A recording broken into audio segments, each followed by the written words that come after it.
नमस्कार दोस्तों, मेरा नाम आलोक व्यास। मैं भारत से राजस्थान से एक ऑर्गेनाइजेशन सिकोडिकॉन centre for community economics and development consultant society वहाँ काम करता हूँ और मेरे साथ अजय झा जी हैं। अजय झा जी जलवायु परिवर्तन के विशेषज्ञ हैं। पिछले 10-15 सालों से लगातार जलवायु परिवर्तन सस्टेनेबल डेवलपमेंट पे आप काम कर रहे हैं और एशिया पैसिफिक लेवल पे जो बड़ा एक नेटवर्क बना हुआ है APRCM, उसके को चेयर भी हैं आप। यहाँ हम लोग COP28 में दुबई में पार्टिसिपेट करने आए हैं। अजय जी, COP28 से क्या दो महत्वपूर्ण अपेक्षाएं हैं? देखिए, सबसे ज़रूरी तो ये है, पिछले साल जैसा कि आपको ध्यान होगा कि एक निर्णय हुआ था कॉप में कि लॉस एंड डैमेज फंड एक इस्टेब्लिश किया जाएगा। तो पिछले साल से अब तक की बातचीत रही है और तो सारे डेवलपिंग कंट्रीज़ के लिए ये बहुत ज़रूरी है कि ये ट्रस्ट को ये लॉस एंड डैमेज फंड को ऑपरेशनलाइज किया जाए, ताकि जल्दी से जल्द जहाँ जलवायु परिवर्तन की वजह से तबाही हो रही है, जिन देशों में एक्सट्रीम क्लाइमेट इवेंट्स हो रहे हैं, उनको कुछ सहायता लॉस एंड डैमेज एड्रेस करने के लिए मिलेगी। तो पहले तो सबसे ज़रूरी ये चीज़ है। दूसरी चीज़ ये है कि इस साल जो है ग्लोबल स्टॉक टेक भी होना है। ग्लोबल स्टॉक टेक से आशय ये है कि अभी तक हम लोग पेरिस एग्रीमेंट के जो गोल्स हैं उस पर हमारा कलेक्टिव प्रोसेस कैसे रहा है, तो ये भी एक निर्णय होने वाला है। और इसका उद्देश्य ये है कि इस असेसमेंट से, ग्लोबल स्टॉक टेक के असेसमेंट से आने वाले जो नेशनली डिटरमाइंड कॉन्ट्रीब्यूशंस हैं जो कि देशों को 2025 में देने हैं, उसको मजबूत किया जाए और उसमें एम्बिशन को बढ़ाया जाए। जी, तो दो महत्वपूर्ण बात। और इस दौरान में अजय जी ने बताया कि करीब $470 मिलियन का जो लॉस एंड डैमेज फंड बना है और उससे उम्मीद की जानी चाहिए कि COP28 के बाद सभी देश उस पर एक प्रकार से, खास करके विकसित देश, उसके क्रियान्विति के, उस फंड की क्रियान्विति के लिए कोई बेहतर स्ट्रेटेजी बना पाए, ताकि गरीब देशों में, विकासशील देशों के उस फंड का ठीक उपयोग हो सके। जैसा अब यहाँ पे भारत के प्रधानमंत्री नरेंद्र मोदी जी आज आए हैं और उन्होंने घोषणा की है आज के अपने उद्बोधन में कि 2033 मेरे ख्याल से 2033 में जो कॉप होगा वो भारत 2028 में 33वां जो कॉप होगा वो भारत में होगा, ऐसी उन्होंने घोषणा की है यहाँ पे। क्या वो भारत का पक्ष कितना मजबूत आपको लगता है? भारत अब कुछ कर रहा है क्लाइमेट चेंज को लेकर के, आपके नज़रिए से, सिविल सोसाइटी के नज़रिए से कैसे देखते हैं उसको? देखिए, भारत अगर हम एक इंटरनेशनल लेवल पे कंपैरिजन करें तो भारत की पॉलिसीज़ बेहतर हैं, पहले से थोड़ी सी बेहतर हुई है। और ख़ास करके रिन्यूएबल एनर्जी के संदर्भ में हम कैपेसिटी एडिशन में जो है 4th largest capacity addition India में होता है, तो ये बहुत अच्छी बात है। लेकिन उसके अलावा बहुत सारी चीज़ें हैं जो कि हम लोगों को देखना पड़ेगा। और इंडियन इकोनॉमी में अगर एक तरह से कहें, अभी भी ईज़ ऑफ डूइंग बिजनेस का प्रोमिनेंस है एनवायरनमेंट या क्लाइमेट कंजर्वेशन को लेके। कई छोटी छोटी चीज़ें अगर आप देखेंगे, जैसे prime ministers council on climate change होंगे, ये 2014 में रिकॉन्स्टिट्यूट किया गया था जब बीजेपी की सरकार बनी थी, लेकिन तब से शायद अभी तक इसकी कोई मीटिंग नहीं हुई है।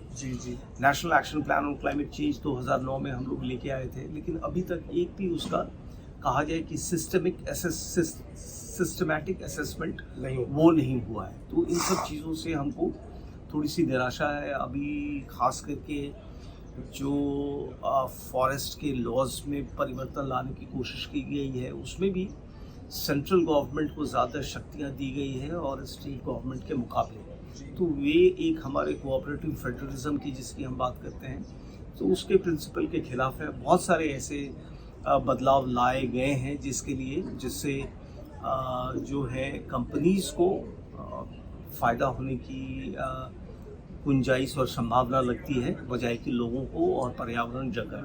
जी, लेकिन जहाँ साहब, वैसे कि आखिरी बात आपसे करना चाहूँगा कि भारत के संदर्भ में ये बहुत कहा जा रहा है कि भारत जो है वो जलवायु परिवर्तन के उत्सर्जन को कम करने की दिशा में, या कि जो बड़े बड़े फैसले लिए गए हैं, मेरे ख्याल से सोलर एनर्जी को बढ़ावा देने का फैसला, विंड एनर्जी को बढ़ावा देने का फैसला, और मुझे लगता है शायद NDCs के अंदर भी इसको संदर्भ में बड़ी बड़ी उद्घोषणाएं हुई हैं।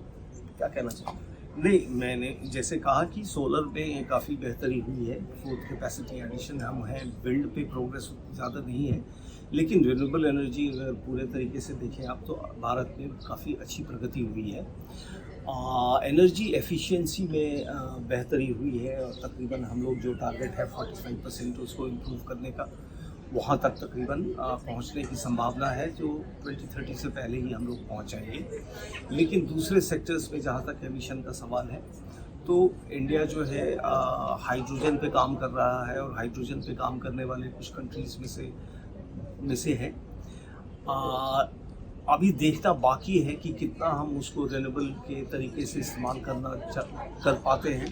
उसमें बहुत बड़े सवाल भी है कि हाइड्रोजन अभी भी दुनिया में भी कहीं जो है रिन्यूएबल एनर्जी से नहीं बन रहा है। तो अगर हम कोल या तेल के एनर्जी, काफ़ी एनर्जी इंटेंसिव या प्रोसेस है, वो इस्तेमाल करके हाइड्रोजन बनाए तो फिर शायद कोई बहुत फ़ायदा नहीं होगा। लेकिन भारत एक तरीके से पिछले 2-3 साल में फॉसिल फ्यूल इरेडिकेशन के बारे में बात करता रहा है।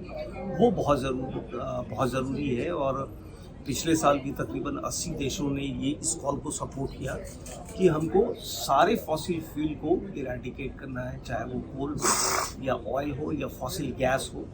लेकिन कॉप नेगोशिएशंस की जो अभी तक पॉलिटिक्स है, वो काफ़ी एक तरह से कहें आपकी इनजस्टिस और इनइक्विटी क्रिएट करती है, क्योंकि इन सब बैठकों में सिर्फ कोल पे ही दबाव बनाया जाता है, और ऑयल और गैस वाले जो है वो उस पर दबाव अभी तक बनाना पॉसिबल नहीं है। और हमारी अपेक्षा है कि इस कॉप में शायद, पिछले साल 80 देश साथ आए थे, इस कॉप में शायद और भी देश ये फॉसिल फ्यूल फेज आउट को लेके अपनी बात रखेंगे, जो कि बहुत ज़रूरी है। क्योंकि हम कई रिपोर्ट से देखते हैं कि जैसे 2030 तक हमको 43% एमिशन कम करना था, उसके बजाय अभी हम शायद इस परिस्थिति में हैं कि 2030 तक अभी की जो करंट पॉलिसीज और प्रोग्राम्स हैं, उसके तहत हम सिर्फ 2% कम कर रहे हैं। तो इसके लिए फॉसिल फ्यूल को फेज आउट करना बहुत ज़रूरी है, और मुझे लगता है ऑयल और गैस पे फोकस लाना पड़ेगा मिटिगेशन। तो फॉसिल फ्यूल और पे कम करना ज़रूरी है, ऑयल और गैस पे मिटिगेशन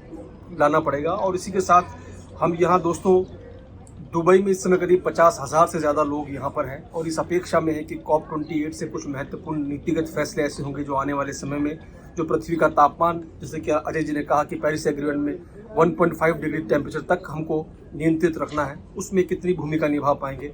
आने वाले समय में इसी तरह के कुछ वीडियोज़ आपके सामने हम सरल भाषा में लेकर के आएंगे, ताकि जलवायु परिवर्तन पे हमारे हिंदी भाषी लोगों की समझ और बेहतर और मजबूत हो। बहुत बहुत धन्यवाद आपसे।